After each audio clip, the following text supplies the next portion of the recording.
कभी सोचा है हिंदी जितनी दमदार लगती है बोलने में, इंग्लिश क्यों नहीं लगती है इतनी? मजा नहीं आता इंग्लिश को बोलने में। इंग्लिश को बोलने में इसलिए मजा नहीं आता है क्योंकि आप बोलते हो ऑर्डिनरी इंग्लिश।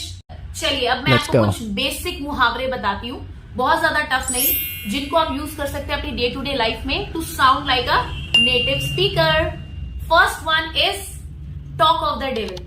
हम अक्सर कहते हैं लो शैतान का नाम लिया और शैतान हाजिर, तो इसको इंग्लिश में आप कहेंगे talk of the devil. Simple, अगर आप जिस व्यक्ति की बात कर रहे हैं वो प्रकट हो गया आपके सामने तो सिंपल बोल दो टॉक ऑफ द डेविल। चलिए अब मैं आपको बताती हूँ दूसरा इडियम जो बनाएगा आपकी इंग्लिश को और ज्यादा पावरफुल, वो है once in a blue moon. Once in a blue moon का मतलब होता है वेरी रेयर, जो चीज कभी कभार हो, बहुत ही कम हो, उसको बोलते हैं once in a blue moon. For an example, I go to Rishikesh once in a blue moon. कभी कभार ही जाती हूं मैं ऋषिकेश।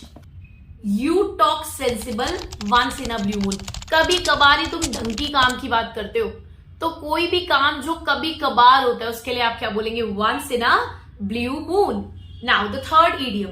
अब देखिए मौसम बदल रहा है, मौसम के बदलने से क्या हो रहा है, हम लोगों की तबीयत भी बिगड़ रही है। अब मौसम बदल तो तबीयत तो बिगड़ती है, बहुत ज्यादा नहीं बट हल्की फुल्की।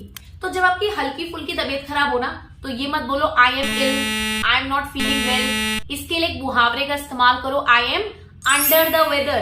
अंडर द वेदर का मतलब होता है स्लाइटली इल। अगर आप हल्के फुल्के बीमार हो तो कहो I am under the weather, I am ill नहीं। इंग्लिश सीखनी है तो एक्स्ट्रा थोड़े हाथ पैर मारो। और इंग्लिश क्या सीखनी है, कोई भी आपको काम करना है, कामयाबी हासिल करनी है तो ज्यादा हाथ पैर तो मारने ही पड़ेंगे। तो ज्यादा हाथ पैर मारना यानी ज्यादा मेहनत करना, तो इसको इंग्लिश में डू मोर हार्ड वर्क मत बोलो, इसकी जगह यूज करो एक इडियम गो एक्स्ट्रा माइल। गो एक्स्ट्रा माइल का मतलब होता है उम्मीद से ज्यादा मेहनत करना, जितने एफर्ट्स की जरूरत है उससे ज्यादा एफर्ट्स मारना। फॉर एन एग्जाम्पल, हर एक कॉन्सेप्ट को एक नए वे में पढ़ाने के लिए ना मैं बहुत एफर्ट्स मारती हूँ।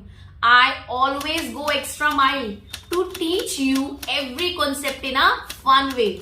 So that's what we mean by go extra mile. Well, do you go extra mile to learn English? महंगाई का दौर है और ऐसे में पैसा बचाना बड़ा ही मुश्किल है, पर बचाने तो पड़ेंगे पैसे।